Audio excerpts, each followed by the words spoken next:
2026 में मैं इस मूवी के लिए बहुत ज्यादा एक्साइटेड हूँ। इस मूवी के पहले पार्ट में ऑस्कर जीता था बेस्ट वीएफएक्स के लिए। आप लोगों को लगेगा बेस्ट वीएफएक्स के लिए ऑस्कर जीता तब तो मैसिव बजट होगा, लेकिन 150 करोड़ के अंदर इस मूवी का बजट है। पहले पार्ट का दूसरा पार्ट भी वही लगभग 15 मिलियन के अराउंड में बना है, और उसके बावजूद सेकंड पार्ट के अंदर फर्स्ट पार्ट से ज्यादा इंप्रूव्ड विजुअल्स हमको देखने को मिल रहे हैं और कहानी और ज्यादा बड़ी हो गई, इंटरनेशनल हो गई, जहां पे खतरा भी बहुत ज्यादा बढ़ गया है। मैं बात कर रहा हूँ गॉडजिला -0 मूवी की -1 नेटफ्लिक्स पे हिंदी में अवेलेबल है, आप उसको देख सकते हैं। इसका नया टीजर निकल के सामने आया है। उसी के साथ में हम 4 और ट्रेलर्स की बात करेंगे। होप का नया ट्रेलर आ गया जिसके अंदर और भी कमाल के सीन्स देखने को मिल रहे हैं। लेकिन सबसे पहले बात करते हैं गॉडजिला मूवी की। इस बार हमें कहानी देखने को मिलेगी पहली मूवी के 2 साल बाद, जहां पे अभी भी जापान बस निकलने की कोशिश कर रहा है उस हादसे से और अपने आप को रिकवर करने की कोशिश करता है, लेकिन गॉडजिला वापस आ जाता है और भी ज्यादा तबाही करने के लिए। इसके फर्स्ट पार्ट के एंड में हम सब लोगों ने देख लिया था और हमको पता लग गया था कि भैया इसका अगला पार्ट आएगा और ये गॉडजिला भी वापस आएगा और तबाही और ज्यादा मचाएगा। लेकिन इसके रूमर्स काफी निकल के आ रहे हैं कि इसके अंदर हमको 1 नहीं 2 गॉडजिला देखने को मिलेंगे, और उसी के साथ में इस बार गॉडजिला और भी ज्यादा स्ट्रॉन्ग निकल के सामने आएगा। अगर आपने पार्ट 1 देख रखा है तो वहां पे जो गॉडजिला में देखने को मिला था और इस ट्रेलर के अंदर जो गॉडजिला देखने को मिल रहा है, लग रहा है कि इसने अपनी कैलोरी बढ़ा दी है, बल्किंग पे ये है, ऐसा इसको देख करके लग रहा है। और अगर ज्यादा ध्यान से ना देखो तो एक खूंखार पांडा की तरह लग रहा है, तो काफी हट्टा कट्टा हो गया और ये तबाही इस बार डेफिनेटली मचाएगा। जिस तरीके से चीजें हवा में उड़ रही हैं, एक ब्लू रंग की वेव लाइट जो भी वो है, वो सब देख के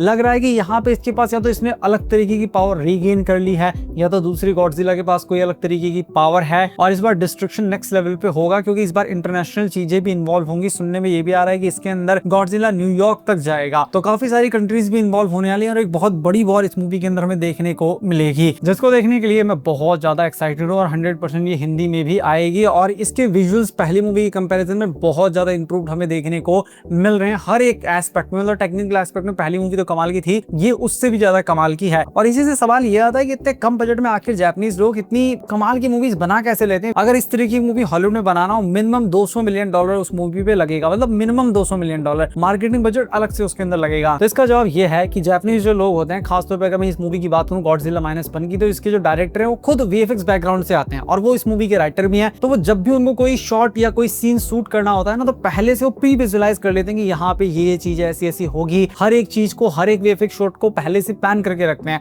और वो इस चीज पे रिलाई नहीं करते कि कोई बात नहीं यार, कोई दिक्कत हो गई तो वीएफएक्स से उसको ठीक कर लेंगे। नहीं, उनका पहले से ही ये माइंडसेट क्लियर होता है कि इसको यहाँ पे ऐसे करना है, हमको वीएफएक्स के ऊपर रिलाई नहीं करना है। एट द सेम टाइम यहाँ पे क्वालिटी वर्सेस क्वांटिटी की बात होती है। हॉलीवुड क्या करता है, स्टोरी पे ध्यान ना दे करके, पैसा बहुत है उनके पास तो बस प्रैक्टिकल्स डाल दो, दबा के इधर उधर कुछ भी दिखाना शुरू कर दो। लेकिन ये लोग विश्वास करते हैं क्वालिटी के ऊपर। और गॉडजिला -1 जो मूवी थी उसके अंदर बहुत सारे कोई शॉट्स नहीं थे, बहुत सारे कोई फाइट वाली चीजें नहीं थी, लेकिन फिर भी हमको देखते हुए लगेगा कि अरे इसके अंदर तो यार हर जगह गॉडजिला था। उसकी स्टोरी की वजह से हमें वो फील होता है। गॉडजिला -1 के अंदर जहां जितनी जरूरत थी उतना हमें देखने को मिलता है। और जापानीज लोग स्टोरी के ऊपर ज्यादा फोकस करते हैं, स्पेक्टिकल्स के ऊपर इतना फोकस नहीं करते, क्योंकि स्टोरी मेन होती है। अगर स्पेक्टिकल्स थोड़े कम भी होंगे ना और स्टोरी तगड़ी है तो मजा आएगा। इसका प्राइम एग्जांपल रामानंद सागर की रामायण है, महाभारत है। स्टोरी अमेजिंग होने की वजह से हमको मजा आता है देखने में। और उसी के साथ में हॉलीवुड के कंपैरिजन में जो जापानीज लोग होते हैं मेहनत ज्यादा करते हैं, सैलरी भी अच्छी खासी लेते हैं, लेकिन अमेरिकन के कंपैरिजन में सैलरी कम लेते हैं और वर्किंग आवर्स उनके ज्यादा होते हैं। इसी वजह से वहां पे आसानी से सारी चीजें हो जाती हैं। और इसका एक बहुत सीधा सा जवाब ये भी है कि जापान का जो सिस्टम है ना बहुत ज्यादा एफिशिएंट है। मतलब वो लोग कम पैसों में भी ज्यादा काम कर सकते हैं,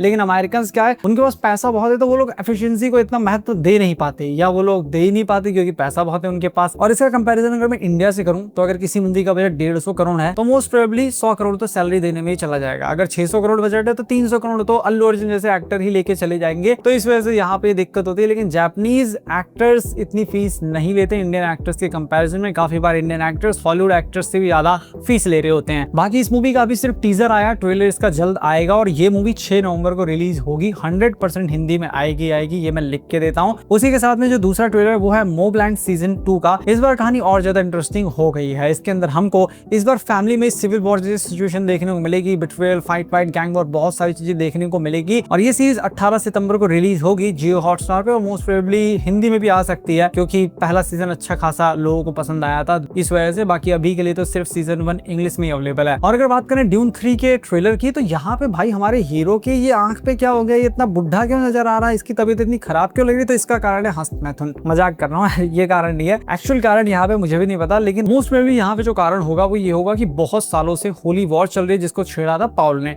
अब पाउल ने वॉर को छेड़ तो दिया, लेकिन ट्रेलर देख के लग रहा है कि उसके कंट्रोल में चीजें इतनी नहीं है, और अगर उसको वो ठीक करने की कोशिश करेगा तो उसके काफी गंभीर परिणाम भी देखने को मिलेंगे। और ये जो मूवी होने वाली है ये ड्यून मसीहा नोवेल से इंस्पायर्ड या उसके ऊपर बेस्ड होने वाली है, जहाँ पे हमारा हीरो पूरी गैलेक्सी के ऊपर राज कर रहा होता है, लेकिन जो उसके दुश्मन हैं या उसके दोस्त भी हैं वो सब लोग प्लान बनाने लगते हैं कि इसको राजगद्दी से हटाना। मतलब यहाँ पे हमको गद्दारी देखने को मिलेगी, तख्ता पलट देखने को मिलेगा, जो कि हम थ्रिलर के अंदर क्लियरली सुन भी सकते हैं। और कहानी इसकी काफी इंटरेस्टिंग है। मेरे मन में सवाल ये था कि क्या ये इसका लास्ट पार्ट होने वाला। वैसे ट्रिलॉजी के तौर पे ये इसका लास्ट पार्ट हो सकता है, लेकिन मेकर्स के पास और भी बहुत सारे आइडियाज हैं, वो आगे और भी मूवीज बना सकते हैं, जो कि इसकी और भी नॉवेल्स आ रखी हैं। इसका ट्रेलर काफी कमाल का है, बहुत से सवाल हैं जिनके जवाब हमको क्लियरली मूवी के अंदर ही देखने को मिलेंगे। तो यहाँ पे पॉल और ज़ेंडाया की जो हमको एज बड़ी हुई लग रही है, वो टेंशन में लग रहे हैं, आंखों के ऊपर झुर्रियां लग रही हैं। इसका कारण most probably massive time jump हो सकता है, ये लोग बूढ़े हो गए हों या इनको स्पाइस ना मिल रहा हो, स्पाइस के साइड इफेक्ट हो सकते हैं, या मे बी यहाँ पे हो सकता है कि ये लोग बहुत ज्यादा टेंशन में रहते हैं, इस वजह से ये बूढ़े हो रहे हैं, क्योंकि बाकी कोई और इतना बूढ़ा तो नजर नहीं आ रहा। बाकी प्रोडक्शन क्वालिटी वाइज एक नंबर मूवी है। ये मूवी 18 दिसंबर को थिएटर्स में रिलीज होगी और इसी मूवी की वजह से एवेंजर्स डूम्सडे को स्क्रीन नहीं मिली IMAX की। अगली मूवी कोरिया की सबसे बड़ी साइंस फिक्शन मूवी है, या कहीं कोरिया की सबसे महंगी मूवी है। सिर्फ साइंस फिक्शन नहीं, पैसों के तौर पे सबसे महंगी मूवी है। इसका टीजर रिसेंटली आया था, उससे पहले भी एक टीजर आया था, अब एक फुल फ्लैश ट्रेलर आ गया, जहां पे हम और भी बहुत सारी चीजें देख सकते हैं कि पुलिस वाले किस तरीके से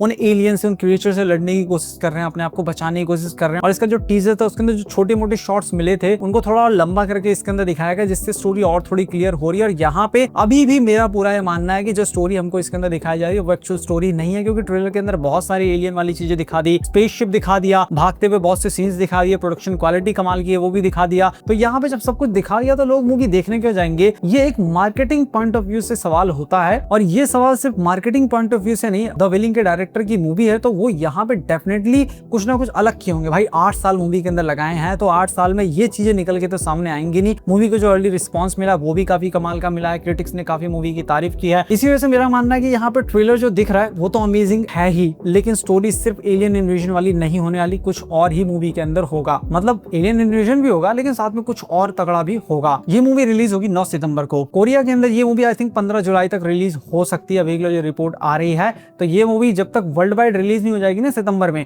उससे पहले तो कहीं VOD पे भी देखने को नहीं मिलेगी, और मोस्ट प्रोबेबली VOD पे ये आएगी अक्टूबर के बाद या नवंबर में आ सकती है। आप लोगों ने नेटफ्लिक्स की द जेंटलमैन सीरीज देखी होगी, अनएक्सपेक्टेडली काफी कमाल की सीरीज थी, मुझे तो बहुत ज्यादा पसंद आई थी। और उसका नया ट्रेलर आ गया, मतलब सीजन 2 का ट्रेलर आ गया, जो कि अगेन काफी कमाल का है। पहली मूवी के अंदर हमारे नवाब साहब जो थे वो किसी तरीके से सिचुएशन से निपटने की कोशिश कर रहे थे, क्रिमिनल्स के बीच में एडजस्ट करने की कोशिश कर रहे थे, लेकिन अब वो खुद ही इन क्रिमिनल के राजा बन गए, वो खुद का एम्पायर खड़ा कर रहे हैं। और इस बार ये लोग इटली में भी एक्सपैंड करने वाले हैं, जहाँ पे अगर ये लोग कहीं जा रहे हैं एक्सपेंड करने के लिए तो डेफिनेटली वहां की माफिया से, गैंगस्टर से इनका सामना तो होगा। और इनका पूरा क्लियर उद्देश्य है कि भाई इनको तो राज करना हर एक चीज के ऊपर। तो कहानी काफी इंटरेस्टिंग जा रही है। ये सीरीज 3 सितंबर को रिलीज होगी नेटफ्लिक्स पे हिंदी लैंग्वेज में। बाकी अगर आपको वीडियो पसंद आया तो इस वीडियो को लाइक कीजिए, चैनल को सब्सक्राइब कीजिए। मैं मिलता हूँ आपसे अपनी नेक्स्ट वीडियो में।